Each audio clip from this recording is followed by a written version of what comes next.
झारखंड विधानसभा के शीतकालीन सत्र के दूसरे दिन सदन शुरू होने से पहले अलग अलग मुद्दों पर सत्ता पक्ष और विपक्ष दल के विधायकों के द्वारा विरोध प्रदर्शन किया गया। जहां सत्ता पक्ष के विधायक वन संशोधन अधिनियम 2023 को लेकर केंद्र सरकार के खिलाफ विरोध प्रदर्शन करते दिखे, वहीं झारखंड की विपक्षी पार्टी के द्वारा राज्य के वर्तमान मुख्यमंत्री को प्रवर्तन निदेशालय के लगातार बुलावे पर नहीं जाने को लेकर, साथ ही कांग्रेस सांसद धीरज साहू के पास से अकुत संपत्ति की बरामदगी विषय पर जोरदार विरोध प्रदर्शन करते देखा गया। झारखंड की विपक्षी पार्टी के द्वारा एक बैनर भी लगाया गया जिसमें धीरज साहू के काला धन साम्राज्य स्लोगन के साथ दर्शाया गया।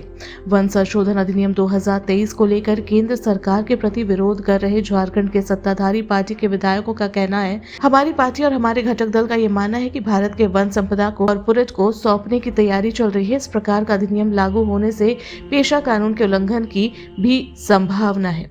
हाँ, ये केंद्र सरकार के द्वारा वन संशोधन अधिनियम 2023 का विरोध है, जो भारतीय संविधान के तहत प्रदत्त अधिकारों का उल्लंघन करता है।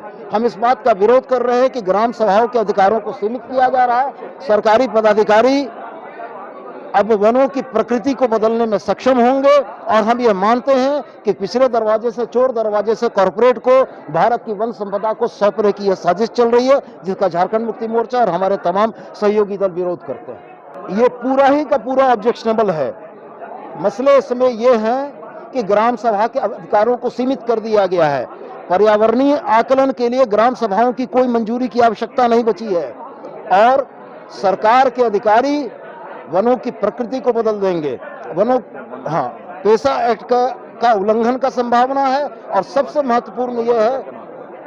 महत्वपूर्ण है कि ग्राम सभाओं की जो बाध्यता थी, उस बाध्यता को समाप्त किया गया है। सरकारें अपने तरीके से जमीनों को की प्रकृति बदलकर उसको निजी इस्तेमाल के लिए छूट दे जा रही है, जिसका हम विरोध करते हैं।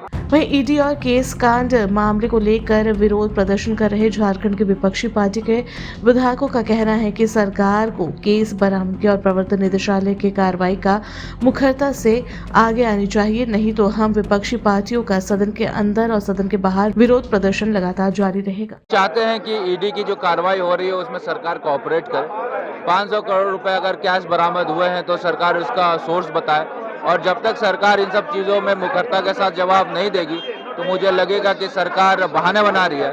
और जब सरकार बहाने बनाएगी तो इसी तरह हम लोग सदन के अंदर, सदन के बाहर प्रदर्शन करेंगे। ये जो देखा जा रहा है कि 500 करोड़ कैश, ये अपने में अप्रत्याशित है। 45 लाख पे किसी को जेल हो जाता है विधायक को, और 500 करोड़ किसी मंत्री को मिलता है, तो इसमें कोई कार्रवाई नहीं होती है। दुखद है।